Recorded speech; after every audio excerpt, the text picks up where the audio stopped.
بسم الله الرحمن الرحيم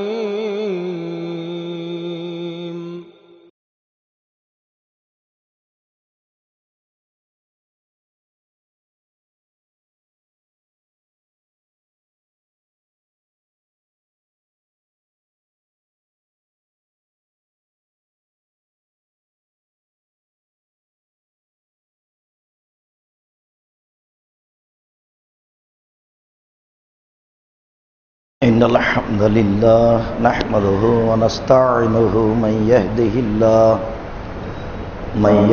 الله فلا مضل له ومن يضلل فلا هادي له وأشهد أن لا إله إلا الله وحده لا شريك له وأشهد أن محمدا عبده ورسوله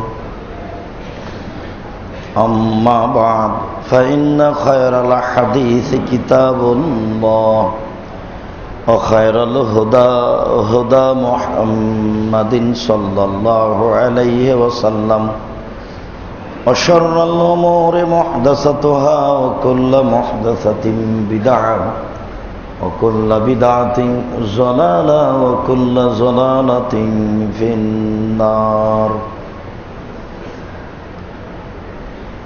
أعوذ بالله من الشيطان الرجيم. واعبدوا الله ولا تشركوا به شيئا وبالوالدين إحسانا وبذي القربى واليتامى والمساكين.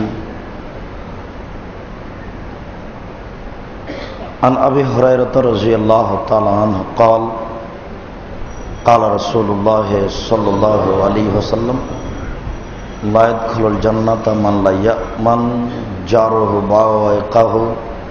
رواه البخاري ومسلم. عن أبي هريرة رضي الله تعالى عنه قال قال رسول الله صلى الله عليه وسلم والله لا يؤمن والله لا يؤمن والله لا يؤمن. قيل من يا رسول الله؟ قال من لا يأمن جاره بوائقه.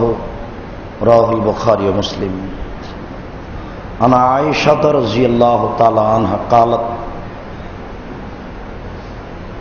قال رسول الله صلى الله عليه وسلم لا يزال جبرائيل يشيني بالجار حتى ظننت أنه سيورثه.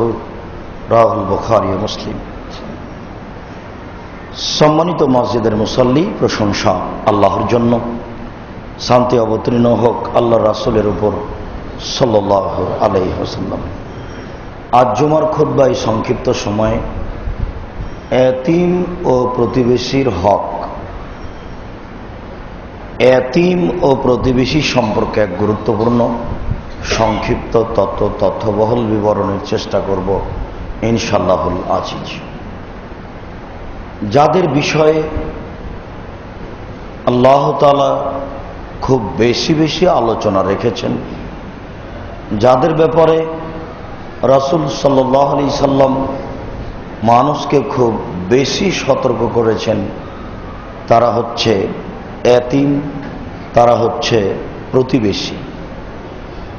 আর মানুষের ভালো মন্দ বোঝা যায় প্রতিবেশী দিয়েই।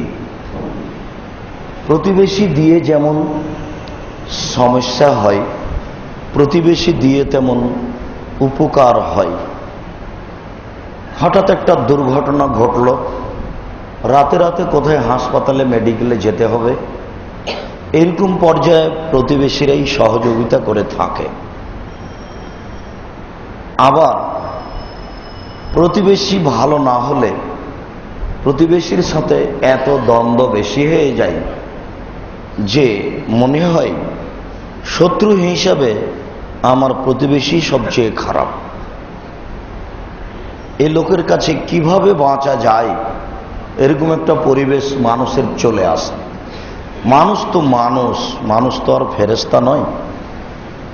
ফেরেশতা হলে তো অন্যায় কি জিনিস ওটা বুঝেই না, তো অন্যায় করবে কি দিয়ে? ভালো ছাড়া মন্দর গতি ফেরেশতার মধ্যে নেই।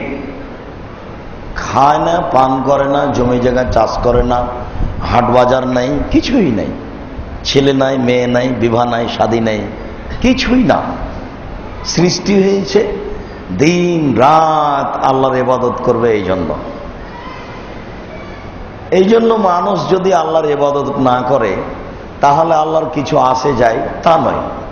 ফেরেশতা কেন?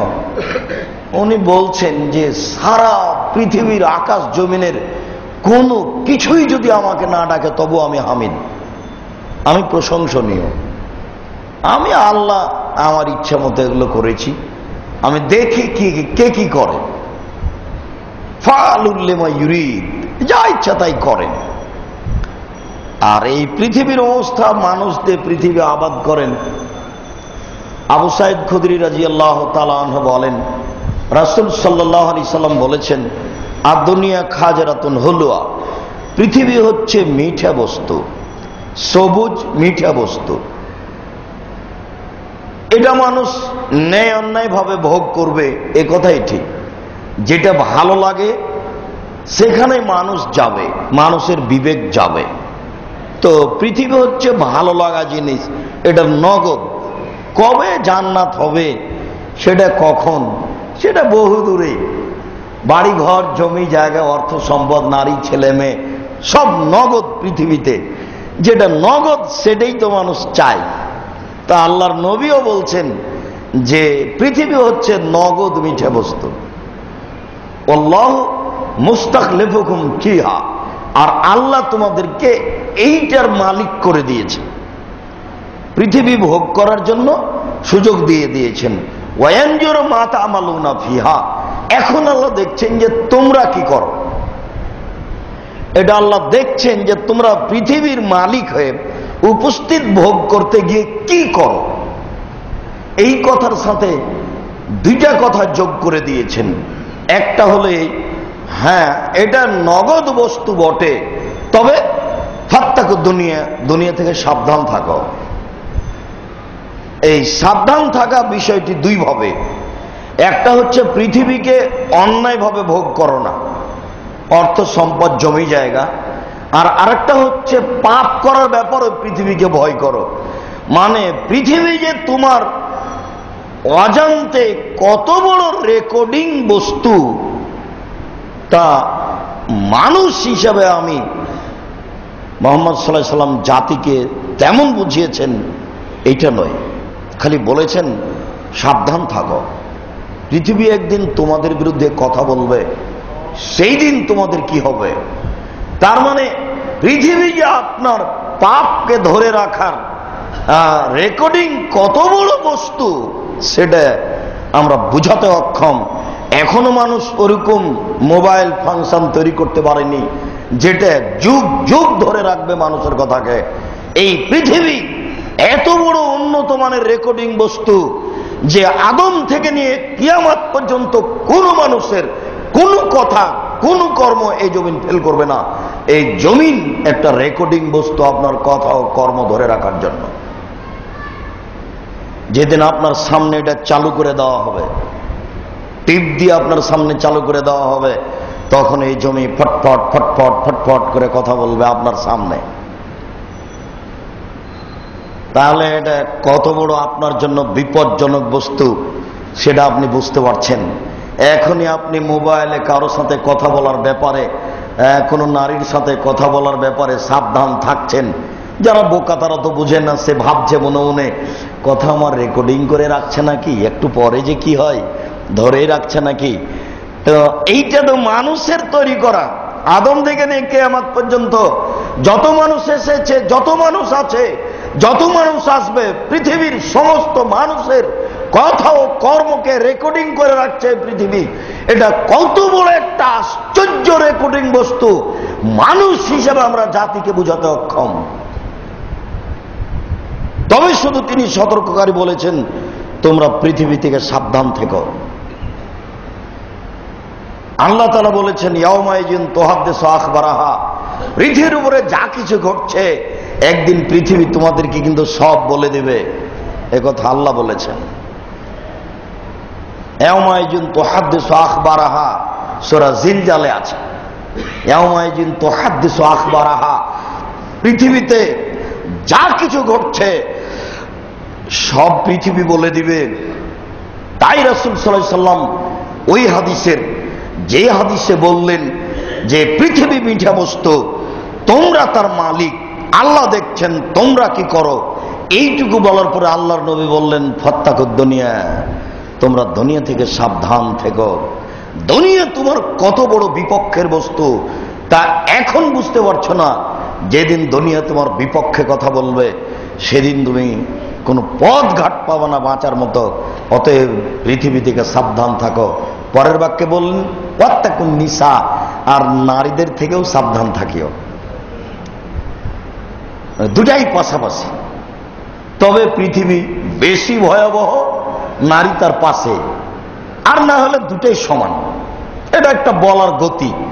নারীও যেমন বিপজ্জনক বস্তু, পৃথিবীও তেমন বিপজ্জনক বস্তু। নারীও যেমন বিপজ্জনক বস্তু, পৃথিবীও তেমন বিপজ্জনক বস্তু। এখন আল্লাহ এভাবে করেছেন নারীকে, আর আল্লাহ রাসূল এইভাবেই বলছেন নারী না হলে চলে না মানুষের, আবার নারী মানুষের জন্য বিপজ্জনক বস্তু। শান্তি তৃপ্তি সেখানে। আল্লাহ তাআলা বলছেন অমিন আয়াতিহান খালাকালাকুম মিন আনফুসিকুম আজওয়াজান লিতাসকুনু ইলাইহা, আমি তোমাদের স্ত্রীদেরকে তোমাদের মধ্য থেকে সৃষ্টি করেছি যেন তোমরা সেখানে শান্তি তৃপ্তি পাও। পৃথিবীতে শান্তি তৃপ্তির বস্তু হচ্ছে নারী।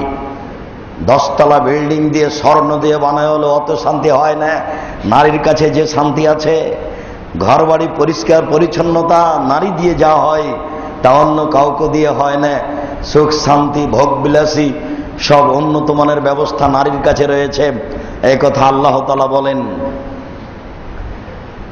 কষা জুতা কি যেন এভাবে আছে যে যে জুতা পায়ে ধরে না কঠিন হয়, সেই জুতা পরা যেমন কঠিন, যার স্ত্রী দুষ্ট তার সফরে বাইরে থাকা তেমনি ভালো। স্ত্রী যদি ভালো না হয় তাহলে শান্তি তৃপ্তি পাওয়া যায় না। আজকের আমাদের আলোচনার এক পর্যায়ে আসবে।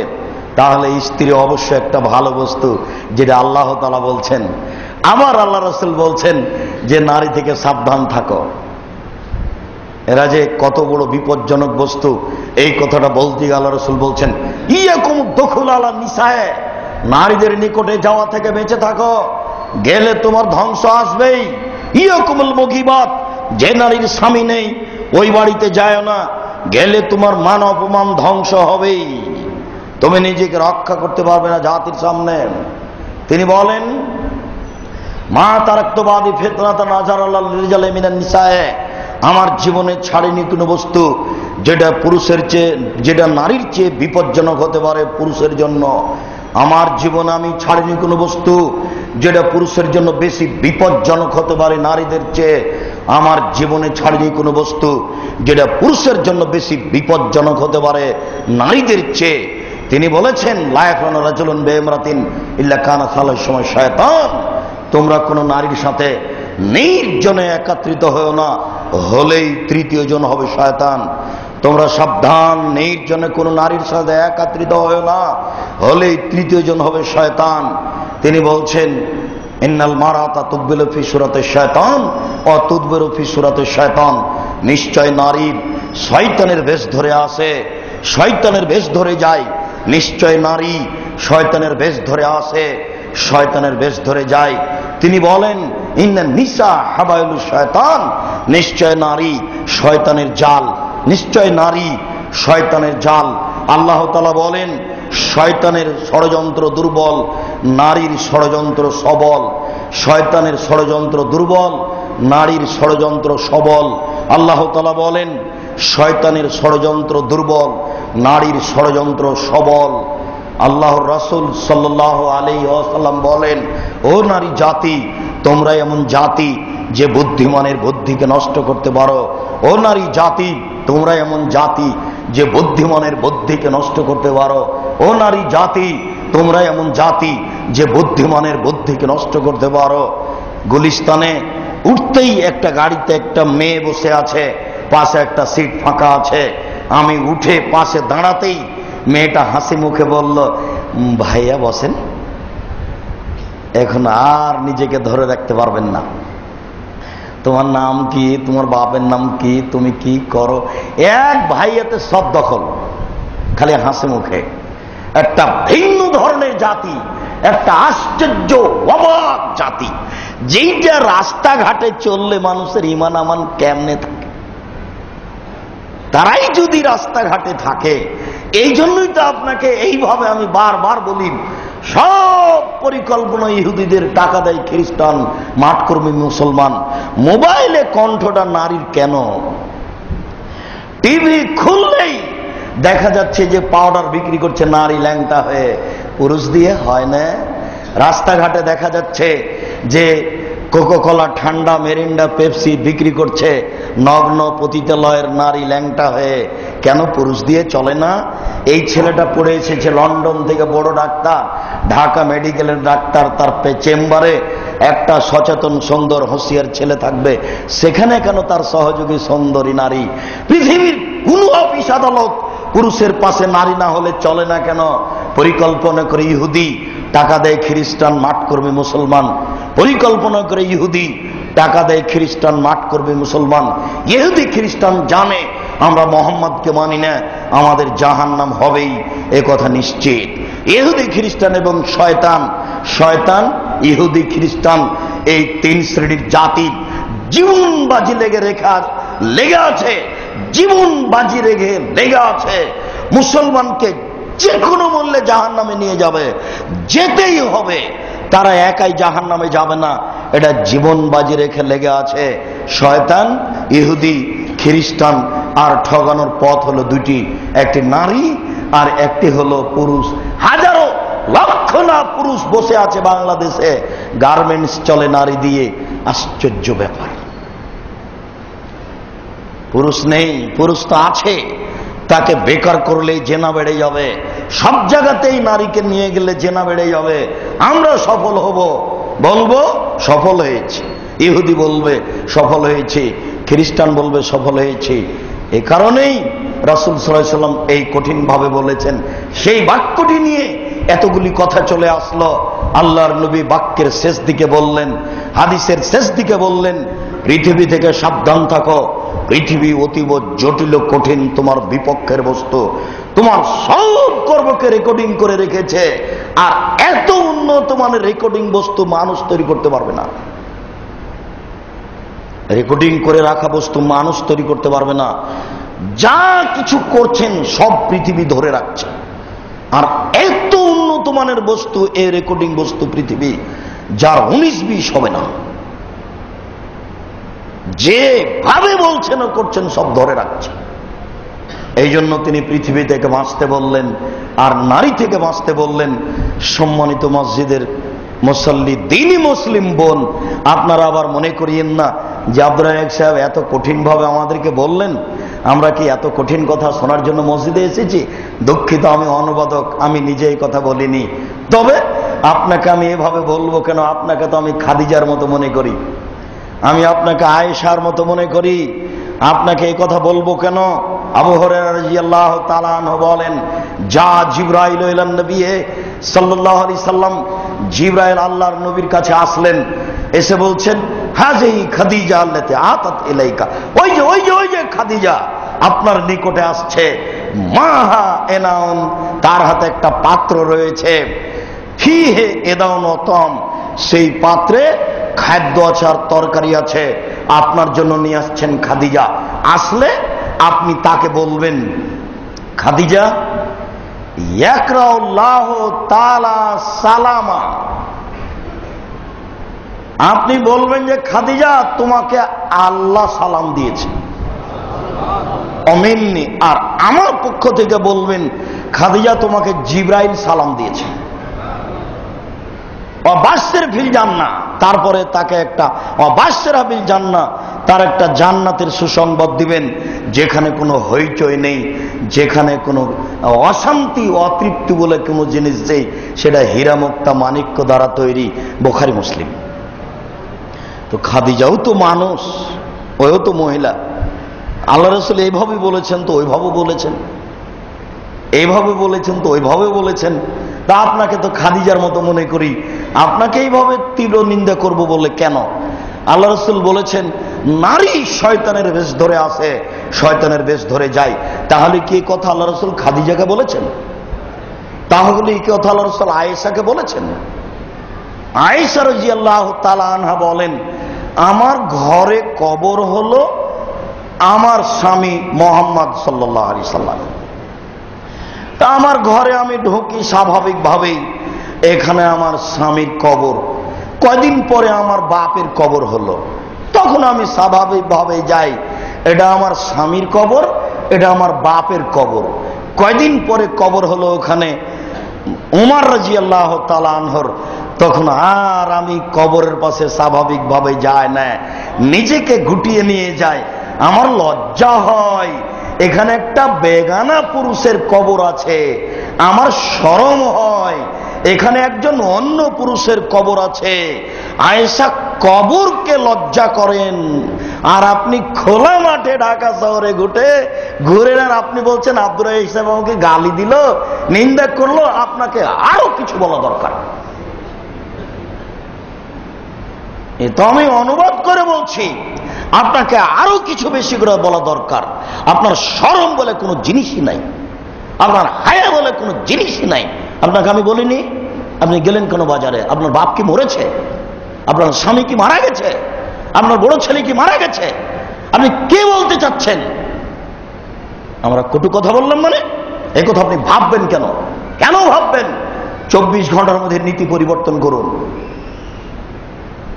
ইসলাম আয়েশার জন্য যদি হয়ে থাকে তা আপনার জন্য আছে, ইসলাম যদি খাদিজার জন্য হয়ে থাকলে আপনার জন্য আছে, জান্নাত যদি খাদিজার জন্য হয়ে থাকে তা আপনার জন্য আছে, জান্নাত যদি আয়েশার জন্য হয়ে থাকে তাহলে আপনার জন্য আছে। জান্নাত পুরুষ এবং নারীর জন্য আল্লাহ তৈরি করেছেন, জান্নাত মানুষের জন্য তৈরি করেছেন। এ কথা আল্লাহ বলেন, এ কথা নবী বলেন। আমি জান্নাত পাবো না মানে যে কোনো মূল্যে পাবো জান্নাত। জান্নাত পাওয়ার জন্য যা করা লাগে জীবন বাজি রেখে করব। আপনি করে যান, সফল হবেনি। আপনি আয়েশাকে আল্লাহ রাসূল কি বললেন যে শয়তান? আয়েশাকে কি আল্লাহ রাসূল বললেন যে শয়তানের জাত? এই আচরণের নারী যারা, তাদেরকে বললেন নারী দিয়ে পৃথিবী ধ্বংস হবে, মানুষ পরকাল হারাবে, জান্নাত হারাবে নারী আর অর্থ দিয়ে। তার একাধিক প্রমাণ রয়েছে।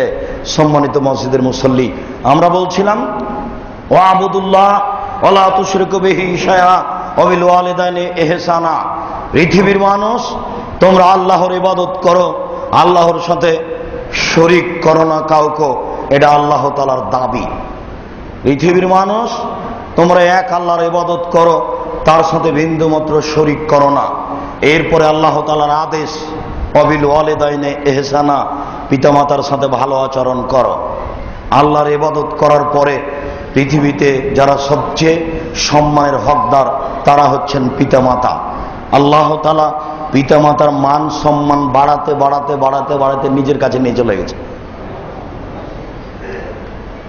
মানুষের জীবনে ভালো আচরণ করার মানুষ হচ্ছে পিতামাতা। আমিও অনেক সময় চিন্তা ভাবনা করি, এইভাবে আল্লাহ বলছেন কেন, এত বলছেন কেন, আল্লাহর নবী এত কেন বলছেন? শুনুন, মানুষের বয়স যখন বেশি হয়ে যাবে তখন মানুষ অকেজ হয়ে যায়, তখন মানুষ উল্টা কথা বলে, তখন বাপ মার অর্থ সম্পদ ভোগ করছি বটে, তবে বাপ মার কথা আর ভালো লাগে না, তাকে সহ্য করা যায় না, যা কিছু বলে সবই উল্টা। কেমনে সহ্য করি?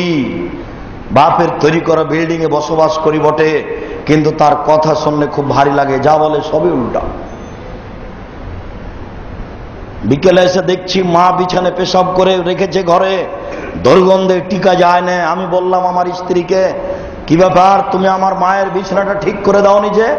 তখন আমার স্ত্রী আমাকে বলছে, যাও তুমি তোমার মায়ের বিছানা পরিষ্কার করো। আমি ঘরে গেলে তোমার মা আমাকে অকথ্য ভাষায় গালি দেয়, আমি তোমার মায়ের বিছানা ঠিক করব মানে? তখন আপনি কি করবেন? আপনার মা গালি দেয় এ কথাও ঠিক, আপনার স্ত্রী ঘরে ঢুকলে আপনার মা গালি দেয়। এখন যদি আপনি ঘরে ঢুকে বলেন, হ্যাঁ তোর বৌমাকে গালিস, কে তোকে দেখবে, তাহলে এখন আর জান্নাত হবে না, আপনিও বড় বিপাকে। বাপ মা আপনার উল্টা কথা বলবে, এই কথাই ঠিক। এখন তো মা আদর করে, আব্বু আব্বু বলে, আম্মু, এত এখন তো আর কোনো হিসাব বোঝা যায় না। যেদিন বাপ মার কোনো পথ থাকবে না, আপনার কাছেই থাকবে, তারা অজল অকেজ হয়ে যাবে, সেদিন তার সব কথা হবে উল্টা। সারাদিনে যদি 10টা কথা উল্টা হয়, তখন আপনার মন মানসিকতা কেমন হবে? সেই দিন আপনাকে পরীক্ষা করা হবে আপনি জান্নাত পাবেন কিনা। এই জন্য আল্লাহ তাআলা তার মান মর্যাদাকে বেশি করতে করতে নিজের কাছে নিয়ে চলে গেছে। তারপরে আল্লাহ তাআলা বলছেন, ওয়াবিল ওয়ালিদাইনি ইহসানা ওয়াবিদিল কুরবা ওয়াল ইয়াতামা ওয়াল মাসাকিন, নিকট আত্মীয়র সাথে ভালো আচরণ করো। নিকট আত্মীয়র সাথে ভালো আচরণ করা খুব কঠিন। গন্ডগোল আত্মীয়র সাথেই হবে, জমি জায়গা নিয়ে হতে পারে, বিবাহ শাদী নিয়ে হতে পারে।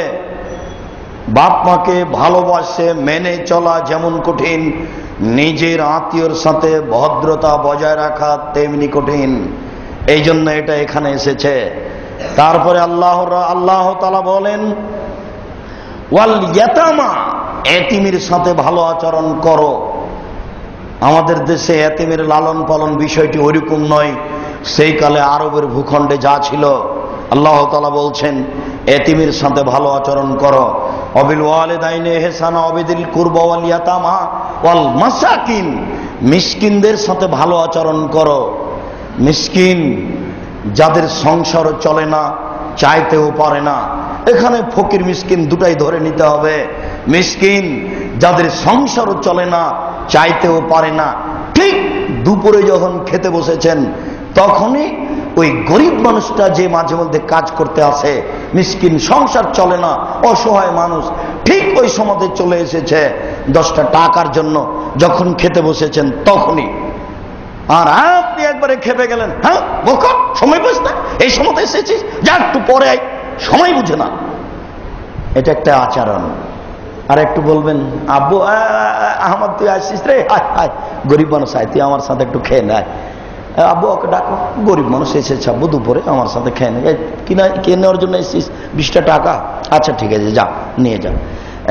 এইটা কেমন আর আগেরটা কেমন? যে সময় এসেছিস, সময় পাইস না, যাও পরে। এরা অত গরিব মানুষ, আপনার পায়ের নিচে থাকে, তাকে লাথি মারাও যেমন, আদর করাও তেমন। আপনার কাছে লাথি মারা সহজ, 2টা লাথি মেরে বিদায় করে দিলেন। আপনি যদি তাকে বলেন, আরে আহমদ আয়, গরিব বেটা, আব্বু ওকে ডেকে নিয়ে আসো তো, গরিব মানুষ আব্বু এসেছে দুপুরে, যেটা খেতে দিয়ে দাও, তো তাহলে তার মনটা কেমন হবে? মিসকিনের সাথে সদাচরণ করো, এটাও জটিল। মিসকিন অধীনে থাকে, অসহায় গরিব মানুষ অধীনে থাকে, যাকে লাথি মারা সহজ। এই জন্য আল্লাহ এখানে হা দিয়েছেন, তার সাথে সদাচরণ করো। জারিল কুরবা জারিল জুনুব, নিকট প্রতিবেশীর সাথে ভালো আচরণ করো, দূর প্রতিবেশীর সাথে ভালো আচরণ করো। নিকট প্রতিবেশীর সাথে ভালো আচরণ করো, দূর প্রতিবেশীর সাথে ভালো আচরণ করো। ওয়াসাহিবি বিল জামবে, চলার সাথীর সাথে ভালো আচরণ করো। গাড়িতে উঠেই 2 জন পাশাপাশি উঠেছেন, পাশাপাশি আছেন, যাচ্ছেন রাজশাহী, তার সাথে ভালো আচরণ করতে হবে। গাড়িতে ওই লোকটা উঠছে, আপনিও সিটে বসে আছেন, লোকটা হঠাৎ করে উঠেছে, দ্রুত ভিতর দিকে যাচ্ছে একটা সিট নেওয়ার জন্য, আপনার পায়ের উপরে পা চাপিয়ে দিয়েছে, চট করে খেপে বললেন, তোমার মাথা, তোমার কপালে চোখ নেই? মানুষের উপরে চড়ে নাও। ও কি আপনার গায়ে চড়ে নেওয়ার জন্য উঠেছে? আপনি এভাবে বলছেন কেন? সেও চলার সাথে, আপনিও চলার সাথে গাড়িতে উঠেছেন, এই মেজাজ দেখাচ্ছেন কাকে? আপনি কে বলেন? আপনি, আপনারা একটু পরে উঠে যাবো। আপনি ওই রিক্সাওয়ালার মতো কেন? ওই যে রিক্সাওয়ালা, আপনি কি দেখেন না, এই রিক্সাওয়ালাই এখনই আর একজনের সাথে একটু বেঁধে গেছিল। ওই রিক্সাটা এমন গালি দিল এই রিক্সাওয়ালাকে, একটু পরে এর রিক্সাটা আর এক জায়গা থেকে বেঁধে গেছে, তখন ওই রিক্সাওয়ালাকে এমন দেওয়া দিল, দুজনই একই। তাহলে আপনি কি তাই? আপনি কেন আগে থেকে গাড়িতে বসে আছেন, এই লোকটার উপরে খেপে গেলেন? লোকটা তাড়াহুড়ো করে গাড়িতে উঠছে, ভিতরে যাবেই, আপনার পায়ের উপরে পা পড়ে গেছে, তা আপনি এভাবে বললেন মানে? চলার সাথীর সাথে ভালো আচরণ করতে হবে, এই কথা আল্লাহ তাআলা কোরআন মাজিদে বলেছেন। ওমা মালাকাত আইমানুকুম, দাস দাসীর সাথে ভালো আচরণ করতে হবে, এই কথাটা আল্লাহ তাআলা বলেন। আল্লাহ তাআলা বলেন, ফালাক তাহামাল আকাবা সেই ব্যক্তি দুর্গম গিরিপথ অতিক্রম করতে পারলো না। অমাদ্রাকা মাল আকাবা, দুর্গম গিরিপথ কি? আমরা দুর্গম গিরিপথ বলি যেই পথ পাথরের রাস্তা, খালি পায়ে শীতের দিনে হাঁটতে হবে, এর নাম দুর্গম গিরিপথ। আল্লাহ তাআলা বলছেন সেই ব্যক্তি দুর্গম গিরিপথকে অতিক্রম করতে পারলো না। অমাদ্রাকা মাল আকাবা, বলতে পারো কি মোহাম্মদ দুর্গম গিরিপথ কি? মোহাম্মদ তুমি কি বলতে পারো দুর্গম গিরিপথ কি? দুর্গম গিরিপথ হচ্ছে ফাক্কু রাকাবা, দাস দাসীকে মুক্ত করা, অথবা ইতামুন ফি ইয়াউমিন যি মাসগাবা, দুর্ভিক্ষের দিনে অসহায় সময় যখন খাওয়ার নেই তখন খেতে দেওয়া। এতিমান দা মাকরাবা, নিকট এতিমকে, অমিসকিনান দা মাতরাবা, ধুলোই মলিন মিসকিনকে, নিকট এতিমকে, ধুলোই মলিন মিসকিনকে, যারা রাস্তাঘাটে পড়ে আছে এসব ফকির মিসকিনকে খেতা দেওয়া হচ্ছে। দুর্গম গিরিপথ অতিক্রম করা, বুঝাতে পারলাম না। আল্লাহ তাআলা বলছেন পারল না সে দুর্গম গিরিপথকে অতিক্রম করতে। মোহাম্মদ আপনি কি বলতে পারেন দুর্গম গিরিপথ কি? মোহাম্মদ আপনি কি বলতে পারেন দুর্গম গিরিপথ কি? আমি বলে দিই, দুর্গম গিরিপথ হচ্ছে দাস দাসীকে মুক্ত করা, 1, 2 নিকট এতিমকে খেতে দেওয়া, 3 ফকির মিসকিনকে খেতে দেওয়া। এইগুলো হল, এই 3টা হচ্ছে দুর্গম গিরিপথ। অথচ দুর্গম গিরিপথ হচ্ছে শীতের দিনে খালি পায়ে পাথরের উপর দিয়ে হাঁটা। আল্লাহ তাআলা এখানে বলছেন ওইটা নয়। দুর্গম গিরিপথ অতিক্রম করতে পারলো ওই যে এই 3 জায়গায় টাকা খরচ করে। আমাদের দেশে তো দাস দাসী নেই, তাহলে থাকলো 2টা, এতিম এবং ধুলোই মলিন মিসকিন। আরাইতাল্লাযী ইউকাযযিবু বিদ্দীন ফাযালিকাল্লাযী ইয়াদুল ইয়াতীম ওয়া ইয়াহুয্যু আলা তা'আমিল মিসকিন। ওরাই ধ্বংস, ও ধ্বংস হয়েছে সুনিশ্চিত যে এতিমকে গলা ধাক্কা দেয়, যে মিসকিনকে খাদ্য দেওয়ার ব্যাপারে উৎসাহিত করে না। স্ত্রীকে বলে রাখতে হবে, ঢাকা শহর হলে কি হবে, ঢাকা শহরে সব ভয় পাই, কেউ যেন না আসে খেতে, অল্প চাউল রান্না করা হয়েছে, 2 জন মিলে খেয়েছে, এতিম আসলে মিসকিন আসলে কি খাবে? যেই না 20 বছর আগে আপনার মায়ের যে অবস্থা ছিল এই অবস্থা আপনি থাকবেন, আপনাকে আমি অনুরোধ করেছি চাউল বেশি দিতে বলবেন স্ত্রীকে, এই চাউল বেশি করে রান্না করো। বেশি হয়ে গেলে কি হবে? বেশি হয়ে গেলে তুমি ছাদের উপরে রেখে দিও, পাখি খাবে, গরু খাবে, ডেলে ফেলে দেবো। তুমি ভাত বেশি করে চাউল দাও, ফকিরে খাবে, সারাদিন যত ফকির আসবে তাকে দিয়ে দেবা। কোনো সময় মন সংকীর্ণ নিয়ে আসবেন না। আমি আপনাকে শতবার বলেছি, আপনাকে আপনার বাপের স্বভাবে ফিরে যেতে হবে যে কোনো মূল্যে। আপনার বাপের স্বভাব ছিল, আপনারা ছিলেন 10 ভাই বোন, 2-1 জন, 10 ভাই বোন, আপনার বাপ মা ছিল 2 জন, 12 জন। আপনার বাপ ফকির মসজিদ ধরে নিয়ে আসতো 2টা রাতে, তাহলে হলো 14 জন। আর কিষান কামলা ছিল বাড়িতে 3 জন, 17 জন। এতগুলি মানুষের ভাত রান্না করতো আপনার মা ঢেকিতে ধান ভেঙে, কোনো দিন ভারী মনে করেনি। আর আজকে আপনার স্ত্রী যেখানে রান্না করে সেখানে আছে গ্যাসের চুলা, সেখানে আছে ফ্রিজ। 10টার সময় আপনি আমাকে নিয়ে গেছেন, রাত 10টায় গিয়ে বলছেন খালেদা একটু উঠো, মেহমান গেস্ট আছে। একবারে নাক সিটকানি দিয়ে খেপে ওঠ, তুমি রাত্রে মেহমান নিয়ে এসছো, এগুলো কে করবে? এগুলো আপনি বেকায়দায় পড়ে গেলেন, আর তো মেহমান আনবেন না। যেই ধমক খেয়েছেন রাত্রে, আগে বলবেন ভাই আমি রাত্রে নিয়ে যেতে পারবো না, আপনি থাকেন, আপনাকে আমি হোটেল ভাড়া করে দিয়েছি, আপনি সেখানে থাকেন। মানে স্ত্রীর কাছে মানুষ জিম্মি। এই সময়তে যদি 70-80 বছরের মা বেঁচে থাকেন আর এই দৃশ্য যদি দেখতে পাই, তাহলে মায়ে বলবে থাক বেটা থাক, বৌমাকে উঠাস না, আমি ভাতটা তৈরি করে গরম করে দিচ্ছি, এখন থাক বেটা থাক, বৌমাকে উঠাস না। এই কথা আপনার মা এখন বলবে, আমি বুঝাতে পারলাম কিনা? এখন আপনার মায়ের বয়স 80 বছর, কোন সমস্যা না আপনার মায়ের কাছে, থাক বেটা থাক, বৌমাকে উঠাস না বেটা, আমি সবকিছু ঠিকঠাক করে দিচ্ছি। বুঝাতে পারলাম না? মানুষ অতিক্রম করতে পারেনি দুর্গম গিরিপথ। আল্লাহ বলেননি যে দুর্গম গিরিপথ পাথরের পথ, তিনি বলেছেন দুর্গম গিরিপথ হলে 3টে। আবু হুরায়রা রাদিয়াল্লাহু তাআলা আনহু বলেন রাসূল সাল্লাল্লাহু আলাইহি সাল্লাম বলেছেন লা ইয়াদখুলুল জান্নাতা মান লা ইয়ামান জারহু বারাইকাহু, যে তার প্রতিবেশীকে ভালোবাসে না সে জান্নাতে প্রবেশ করবে না। প্রতির বিষয়টি অতীব জটিল। আল্লাহ আমাদেরকে সঠিক জানা ও বোঝার তৌফিক দান করুক। আল্লাহুম্মা সাল্লি আলাইহি আল্লাহুম্মা বারিক আলাইহি। আলহামদুলিল্লাহি ওয়াহদা ওয়াসসালাতু ওয়াসসালামু আলা মান লা নাবিয়্যা বা'দা। আবু হুরায়রা রাদিয়াল্লাহু তাআলা আনহু বলেন, রাসূল সাল্লাল্লাহু আলাইহি সাল্লাম বললেন, ওয়াল্লাহি লা ইউমিনু, আল্লাহর কসম সে ব্যক্তি মুমিন নয়, আল্লাহর কসম সে ব্যক্তি মুমিন নয়, আল্লাহর কসম সে ব্যক্তি মুমিন নয়। কিলা মান ইয়া রাসূলুল্লাহ, আল্লাহ রাসূলকে বলা হলো সে কে, কার কথা আপনি বলছেন মুমিন নয়, সেটা তো বলবেন। তখন আল্লাহ রাসূল বললেন, মান লা ইয়ামান জারহু বাওয়াইকাহু, যে তার প্রতিবেশীকে কষ্ট দেয় সে মুমিন নয়। বুখারী মুসলিম। আয়েশা রাদিয়াল্লাহু তাআলা আনহা বলেন, রাসূল সাল্লাল্লাহু আলাইহি সাল্লাম বলেছেন, লা ইয়াজালু জিবরাইল ইশিনি বিল জারে, যখনই জিবরাইল আমার কাছে আসেন তখনই বলেন প্রতিবেশীকে ভালোবাসবেন, প্রতিবেশীকে ভালোবাসবেন। যতবার জিবরাইল আমার কাছে আসে ততবারই আমাকে বলেন প্রতিবেশীকে ভালোবাসবেন, প্রতিবেশীকে ভালোবাসবেন। বাপরে বাপ, বলার গতিতে মনে হচ্ছে আল্লাহু সাইয়ুরসুহু, প্রতিবেশীকে অংশীদার বানিয়ে দিবে জিবরাইল। ভাবখান মনে হচ্ছে যে জিবরাইল আমাকে বলবে যে আপনার জমির ভাগ দেন প্রতিবেশীকে, বলার ভাব মনে হচ্ছে। বুখারী মুসলিম। আল্লাহর নবী এভাবে বলছেন। বাপরে বাপ, জিবরাইলের বলার ভাগ দেখে মনে হচ্ছে, জিবরাইলের বলার ভঙ্গিমা দেখে মনে হচ্ছে, জিবরাইলের বলার রং ঢং দেখে মনে হচ্ছে প্রতিবেশীকে জমির ভাগ দিতে হবে। আপনার আমার কি দিয়ে বোঝায় প্রতিবেশীর সাথে কিভাবে চলবেন? খুবই যে কঠিন প্রতিবেশীকে মানা।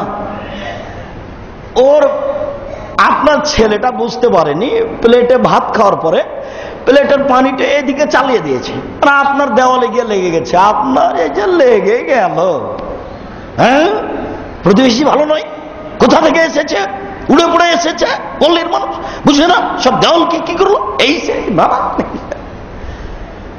আপনি দোকানে বসে আছেন, পাশের দোকানে গ্রাহক আসে কিনে, আসে কিনে, আসে কিনে, আপনি এবারে জ্বলতে জ্বলতে জ্বলতে ছাই হয়ে গেছেন, কেউ যে আসে না এদিকে। একটু পরে একজন আসলো, তখন আপনি বলছেন ওই দোকানে অত নেন কেন, ও 10 টাকা জিনিস 20 টাকা ধরে। প্রতিবেশী খুব কঠিন। নাহলে এইভাবে আল্লাহ রাসূল বলছেন কেন? আয়েশা রাদিয়াল্লাহু তাআলা আনহা বলেন, রাসূল সাল্লাল্লাহু আলাইহি সাল্লাম বললেন, লা তাহারাকাত লা তাহাকিরান্না জারাতুন লিজারাতিহা, কোন মহিলা যেন কোন প্রতিবেশী মহিলাকে তুচ্ছ মনে না করে।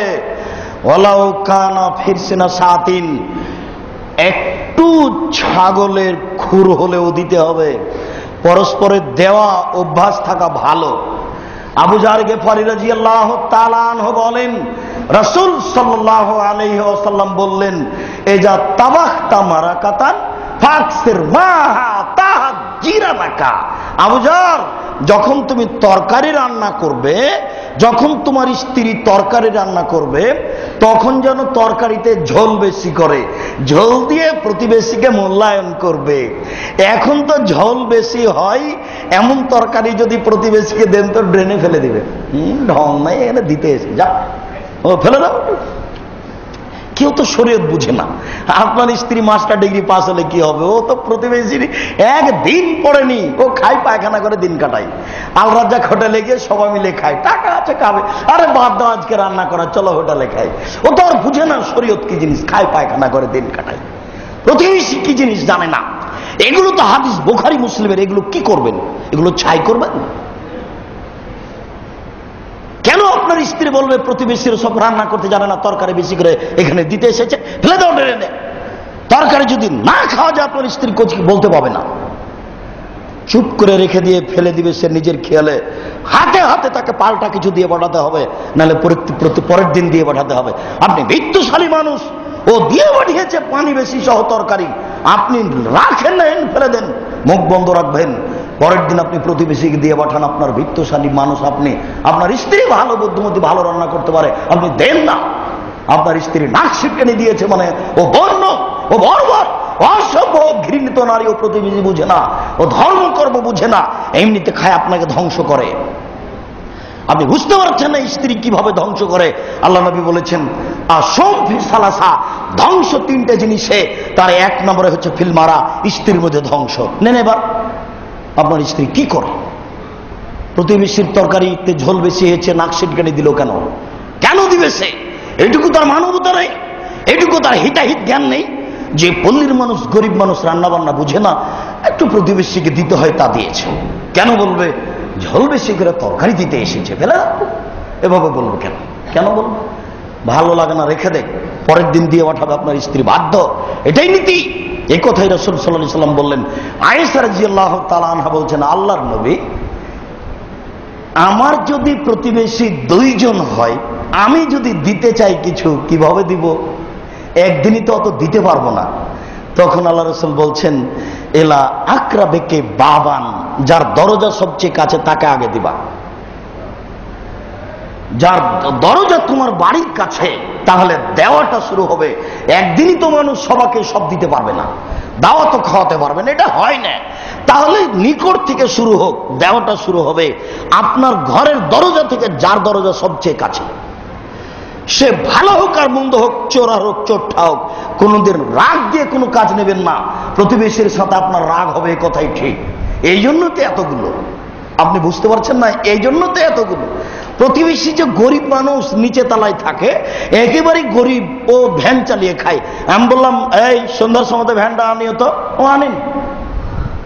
আচ্ছা, আমাকে ভালো লাগেনি সেই জন্য আনি না। আপনি তো খেপে গেলেন, তার বেটা তুমি আমার পাশে থাকো, তোমার একটা ভ্যান চালক, তুমি আমার কথা শুনলে না, এই ওকে এই বাড়িতে উঠতে দিস না, এটা ভ্যান সময় মতো আনে না। আপনার তো রাগ কাজ করে বিবেকে, অথচ রাগ দিয়ে কোনো কাজ হয় না। প্রতিবেশীকে মেনে চলা খুবই কঠিন। রাসূল সাল্লাল্লাহু আলাইহি সাল্লাম বললেন, সাহেবুল খায়রুল জারে খায়রুস সাহেবে ইনদাল্লাহ খায়রুল লিসাহিবিহি, সবচেয়ে ভালো মানুষ সেই যে তার স্ত্রীর কাছে ভালো। ওয়া খায়রুল জারে ইনদাল্লাহ খায়রুল লিজারিহি, সবচেয়ে ভালো মানুষ আল্লাহর কাছে ওই যে তার প্রতিবেশীর কাছে ভালো। সবচেয়ে ভালো মানুষ সেই যে তার স্ত্রীর কাছে ভালো। সবচেয়ে ভালো মানুষ আল্লাহর কাছে সেই যে তার প্রতিবেশীর কাছে ভালো। আবু হুরায়রা রাদিয়াল্লাহু তাআলা আনহু বলেন, একটা লোক এসে আল্লাহ রাসূলকে বলল, আল্লাহ রাসূল, কাইফা বিআলামা আন্নী আহসানতু ও আসাতু, আল্লাহ রাসূল, আমি কি দিয়ে বুঝবো যে আমি ভালো করি খারাপ করি? আমি কিভাবে বুঝবো যে আমি ভালো মানুষ আমি খারাপ মানুষ? আমি কিভাবে বুঝবো যে আমি ভালো করি আমি খারাপ করি? আমি কিভাবে বুঝবো যে আমি ভালো মানুষ আমি খারাপ মানুষ? তখন আল্লাহ রাসূল বলছেন, শোনো, এজা সামিতা মিন জিরানিকা ইয়াকুনুনা আনতা আহসানতা ফাকাদ আনতা আহসানতা ফাকাদ আহসানতা, যখন তুমি শুনতে পাবা তোমার প্রতিবেশী বলছে লোকটা খুব ভালো, তখন তুমি ভালো। ওয়াইজা সামিতা মিনহুম ইয়াকুলুনা আসাতা ফাকাদ আসাতা, আর যখন তুমি শুনতে পাবা যে প্রতিবেশী বলছে লোকটা খারাপ, তখন তুমি খারাপ। আমি বুঝাতে পারলাম কি না? একজন লোক এসে বলছে, আল্লাহ রাসূল, আমি কিভাবে বুঝবো যে আমি ভালো মানুষ? এটা মন চায়, আমি তো জান্নাত পাওয়ার ইচ্ছা করছি, তা আমি কিভাবে বুঝবো আল্লাহ রাসূল যে আমি ভালো মানুষ? তখন আল্লাহ রাসূল উত্তরে এটা বললেন, শোনো, যখন তুমি শুনতে পাবা যে প্রতিবেশী বলছে তুমি ভালো, তখন তুমি ভালো। আর যখন তুমি শুনতে পাবা যে প্রতিবেশী বলছে খারাপ, তখন তুমি খারাপ। প্রতিবেশীর কাছে ভালো হওয়া খুবই কঠিন। একটু উল্টে গিয়ে দেখবেন যে আর একজনের সাথে পার্টি করে বেড়াচ্ছে আপনার বিরুদ্ধে। খুবই যে কঠিন টিকে রাখা, প্রতিবেশীকে ভালোবাসা খুবই কঠিন। জি, রাসূল সাল্লাল্লাহু আলাইহি ওয়াসাল্লাম এইভাবেই বলেছেন, খুবই কঠিন। আল্লাহ রাসূল বলছেন, আউয়ালু খাসমানি ইয়াউমাল কিয়ামাহ জারানে, বিচারের মাঠে প্রথম বিচার হবে 2 প্রতিবেশীর। আব্দুর রাজ্জাক সাহেব, কথা কি বলতে ভুল হলো? একদিন আপনি আমাদের মসজিদে বলছিলেন প্রথমে বিচার হবে সালাতের নামাজের, আজকে আপনি বলছেন 2 প্রতিবেশীর বিচার প্রথমে হবে। আল্লাহ রাসূল বলছেন, আউয়ালু খাসমানি ইয়াউমাল কিয়ামাহ জারানে, বিচারের মাঠে প্রথম বিচার হবে 2 প্রতিবেশীর। জি, আমি ঠিক বলেছি, ভুল বলিনি। আল্লাহর হকে বিচার হবে প্রথমে নামাজের। নামাজ হলো আল্লাহর হক। নামাজ হলো আল্লাহর হক। প্রতিবেশী তোকে ধাক্কা দিয়ে নামিয়ে নিত তো কে কেন এখানে এসেছে, এবার আল্লাহর মাফ করবেন না এই কথা। প্রতিবেশীকে এবার হাত ধরে বলতে হয়, শোনো প্রতিবেশী গো, তোমাকে একটা কথা বলেছিলাম, ধাক্কা দিয়ে নামিয়ে দিত, কথাটা ভুল হয়ে গেছে, তুমি আমাকে মাফ করো। এই ছাড়া এটা আর মাফ হবে না। এটা খুবই কঠিন। প্রতিবেশীর সাথে মিল রাখা হচ্ছে মানুষের হক, নামাজ হচ্ছে আল্লাহর হক। আল্লাহর হকে প্রথম বিচার হবে নামাজের, মানুষের হকে প্রথম বিচার হবে প্রতিবেশীর। বুঝাতে পারলাম কিনা? আল্লাহর হকে প্রথম বিচার হবে সলাতের, মানুষের হকে প্রথম বিচার হবে প্রতিবেশীর। পরস্পর প্রতিবেশী সদাচরণ না থাকলে তাহাজ্জুদ তাকে জান্নাতে নিয়ে যেতে পারবে না। তাই বলা হয়েছিল, আল্লাহ রাসূলের সামনে বলা হলো, অমুক মহিলা বেশি বেশি দান খায়রাত করে, বেশি বেশি সালাত আদায় করে, বেশি বেশি সিয়াম পালন করে, তবে সে প্রতিবেশীকে মুখ দিয়ে কষ্ট দেয়। আল্লাহ রাসূল বললেন, হে ফিন্নার, ও জাহান্নামে যাবে। আল্লাহ রাসূলের সামনে বলা হলো, ইন্না ফুলানাতান, অমুক মহিলা বেশি বেশি সালাত আদায় করে। ইবাদতের জগতে আল্লাহকে ডাকার সবচেয়ে বড় মাধ্যম হচ্ছে সালাত। 2, বেশি বেশি সিয়াম পালন করে। ইবাদতের জগতে সবচেয়ে দামি ইবাদত হচ্ছে সিয়াম, রোজা। 3, বেশি বেশি দান খায়রাত করে। বিচারের মাঠে আমি জান্নাত পাবো। আল্লাহ যদি বলেন কেন, তাহলে আমি বলবো আমার কাছে দলিল আছে। দলিল মানে এই জমি আমার, এই যে দলিল, এই বাড়ি আমার, এই যে দলিল, বিচারের মাঠে আমি জান্নাত পাবো। দলিল এই যে দান, এই যে দান করেছি, মসজিদে আমি টাকা দিয়েছি, জান্নাত পাবো না? মানে জান্নাত পাবো। বিচারের মাঠে সবচেয়ে জান্নাত পর মজবুত দলিল হচ্ছে দান। দান বিচারের মাঠে আপনার যত বড় সহযোগিতা করবে, কোন ইবাদত বিচারের মাঠে তত বড় সহযোগিতা করবে না। এই আপনার কাছে আসবে দলিল হয়ে, জান্নাত পাবো না? মানে পাবো, অবশ্যই আমার কাছে দলিল আছে জান্নাত পাওয়ার। আল্লাহ রাসূলের কাছে বলা হলো, মহিলা বেশি বেশি সালাত আদায় করে, বেশি বেশি সিয়াম পালন করে, বেশি বেশি দান খায়রাত করে, তবে প্রতিবেশীকে কষ্ট দেয়। আল্লাহ রাসূল বললেন, হে ফিন্নার, ও জাহান্নামে যাবে। কঠিন হয়ে গেল না? এবার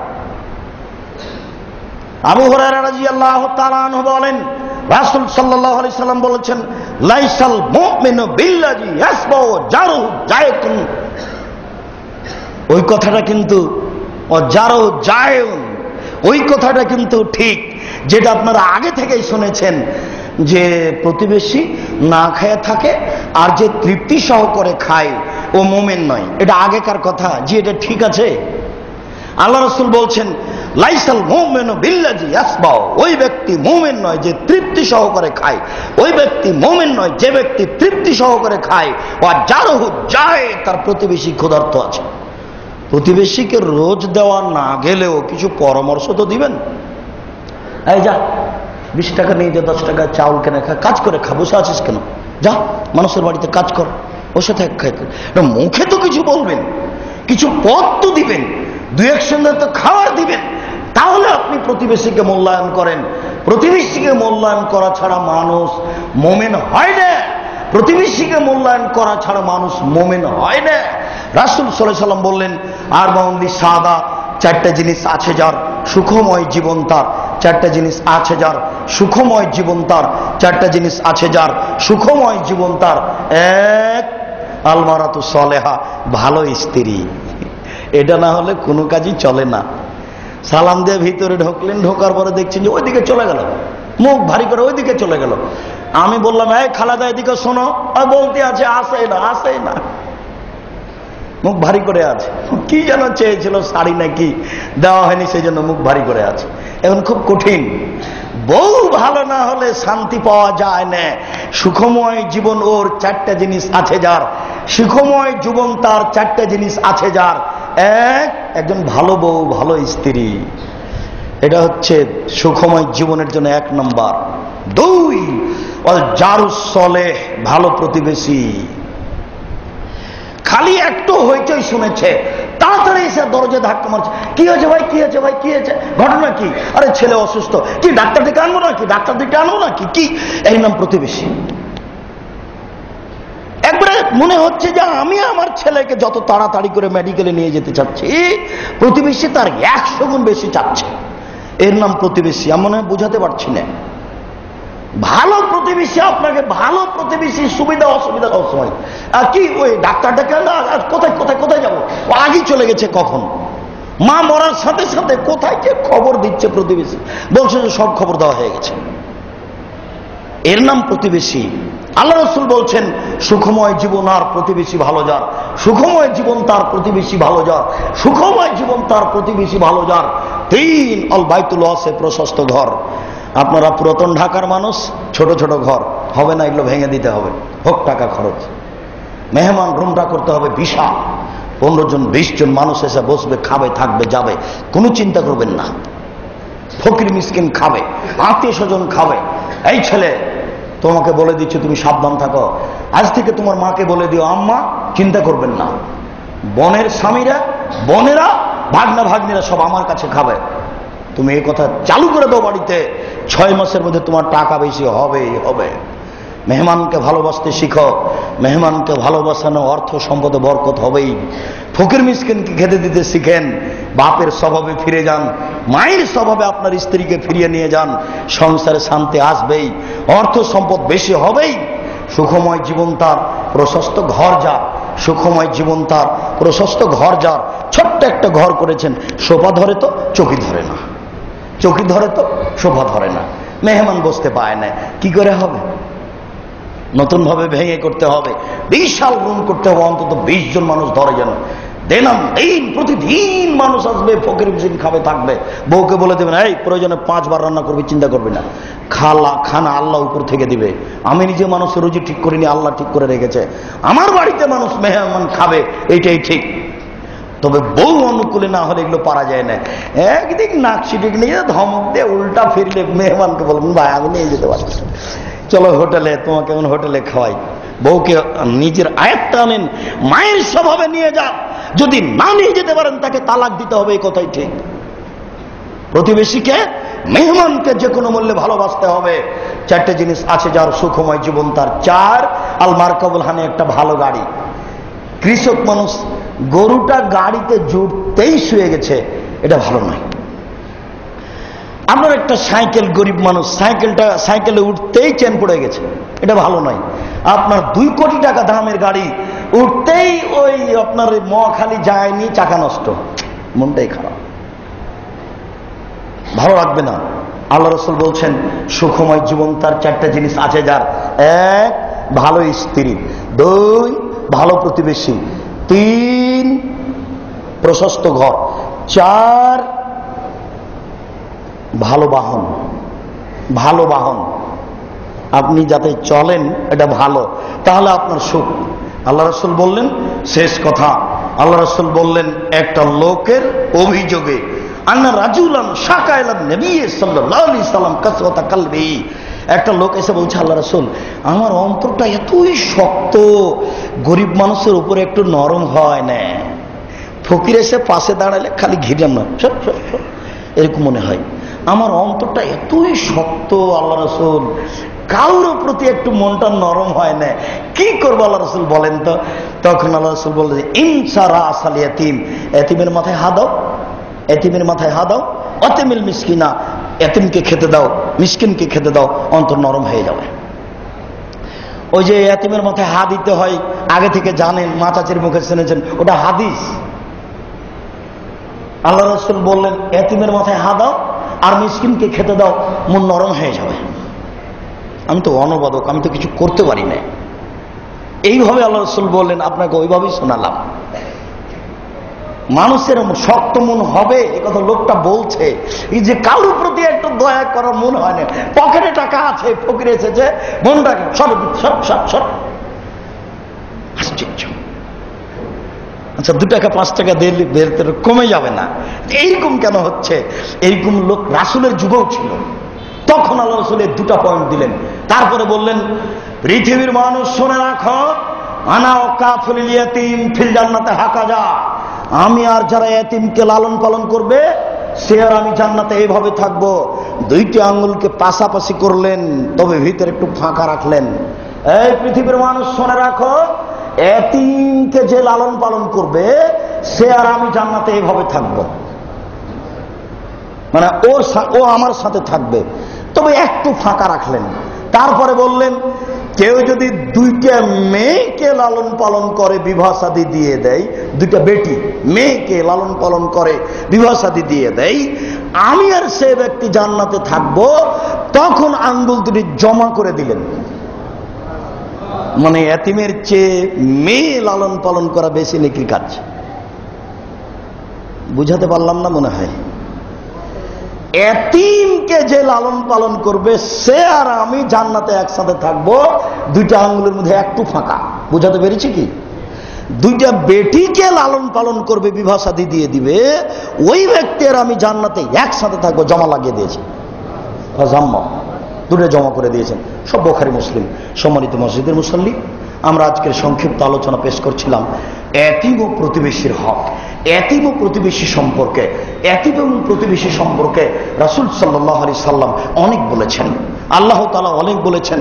যেই বিষয়ে মানুষের ঈমান থাকা ও না থাকা নির্ভর করে, সাধারণ কাজে ঈমান হারিয়ে যায়, জান্নাত হারিয়ে যায়। বিষয়টি খুব লক্ষ্য রাখবেন। প্রতিবেশীকে ভালোবাসতে শিখবেন, আর এতিম অসহায় গরিব মানুষকে ভালোবাসতে শিখবেন। এটাই হলো দুর্গম গিরিপথ অতিক্রম করা। বক্তব্যের সব অংশ ভুলে গেলেও মধ্যে একটা অংশ আছে। দুর্গম গিরিপথ অতিক্রম করতে পারলো ওই যে ধুলোই মলিন মিসকিনকে খেতে দিতে পারলো, এতিমকে খেতে দিতে পারলো। অথচ দুর্গম গিরিপথ মানে হলো শীতের দিনে খালি পায়ে পাথরের উপরে চলা। এটা খুব কঠিন কাজ। আল্লাহ রাসূল বলছেন যে ওইটা নয়, এইটা যে কাজ করতে পারলো সেই দুর্গম গিরিকে অতিক্রম করলো, সে জান্নাত পাবেই। সম্মানিত মসজিদের মুসল্লি, বিষয়টি ভাবুন। আল্লাহ, আমাদের যারা মারা গেছে তুমি তাদের কবরের শাস্তি মাফ করো। আমরা যারা অসুস্থ তুমি তাদের আরোগ্য দান করো। আমরা যারা বেঁচে আছি তুমি তাদেরকে তোমার রাসূলের পদ্ধতি অনুযায়ী চলার তৌফিক দান করো। তুমি আমাদেরকে এতিম ও অসহায় মানুষকে সহযোগিতা করার তৌফিক দান করো। এ দাবি, এ দাওয়া তোমার দরবারে রেখে আজকের সংক্ষিপ্ত জুমার খুতবা এখানে শেষ করলাম। সাল্লাল্লাহু আলাইহি ওয়াসাল্লাম।